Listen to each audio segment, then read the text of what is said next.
NEET UG के परिणाम में भारी गड़बड़ी की आशंका जताई जा रही है। छात्रों को 719 और 718 अंक भी मिले, वो भी 720 में से। तय व्यवस्था के अनुसार एक प्रश्न छोड़ने पर कुल 720 में 716 और गलत होने पर 715 अंक मिलने चाहिए। एक प्रश्न के लिए 4 अंक निर्धारित है, जबकि उत्तर गलत होने पर 1 और अंक घटा दिया जाता है। इस वर्ष 67 छात्रों को 720 में से 720 अंक मिले हैं। नेशनल टेस्टिंग एजेंसी यानी एनटीए की ओर से मेडिकल कॉलेजों में नामांकन के लिए 5 मई को परीक्षा हुई थी तथा 4 जून को परिणाम घोषित किए गए हैं। परीक्षा परिणाम समय से पहले घोषित कर दिए गए क्योंकि परीक्षा परिणाम की संभावित तिथि 14 जून थी। रायपुर स्थित एलन कोचिंग सेंटर के हेड कुणाल सिंह के अनुसार ये अंक संभव ही नहीं है। उम्मीद की जानी चाहिए कि एनटीए की तरफ से जल्द स्पष्टीकरण अवश्य दिया जाएगा। इसे संयोग भी माना जा सकता है, लेकिन लोकसभा चुनाव परिणाम की घोषणा के शोर में मंगलवार को यह बात प्रमुखता से चर्चा में आ ही नहीं सकी। टॉपर सूची में शामिल अनुक्रमांक 2307010186, आवेदन क्रमांक 240410136941 और जन्म तिथि 21 जून 2003 वाले छात्र को 719 अंक मिले हैं। इसी तरह 6 अगस्त 2006 जन्मतिथि के एक छात्र को 718 अंक भी मिले हैं। सभी हरियाणा के परीक्षा केंद्र के छात्र हैं। इसे एनटीए की वेबसाइट पर भी देखा जा सकता है।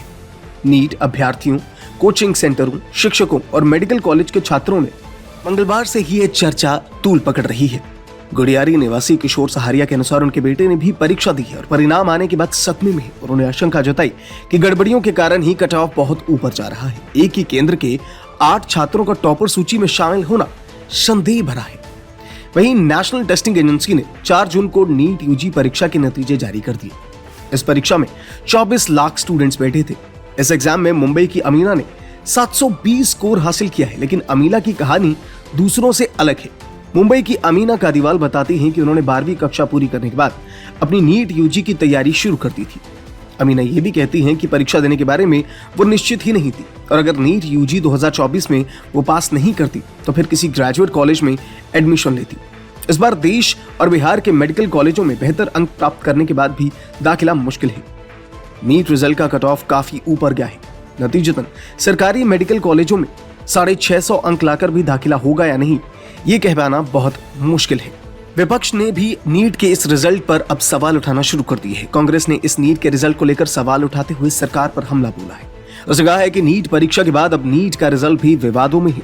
नीट का रिजल्ट आने के बाद एक ही सेंटर के 6 छात्रों को 720 में से पूरे अंक आने पर सवाल उठे हैं। इसके अलावा नीट परीक्षा से जुड़ी कई और धांधलियां भी सामने आई है। एनटीए यानी कि नेशनल टेस्टिंग एजेंसी ने लग रहे आरोपों पर स्पष्टीकरण दिया। उसका कहना है कि परीक्षा वाले दिन कई अभ्यर्थियों का समय खराब हुआ था, जिसके चलते उन्होंने शिकायत दर्ज करवाई थी। इसको लेकर नॉर्मलाइजेशन का फॉर्मूला अपनाया गया। ऐसा टाइम लॉस के समय किया जाता है और स्टूडेंट्स को ग्रेस मार्क दिए गए। यही वजह है कि स्टूडेंट्स को 718 और 719 नंबर दिए गए।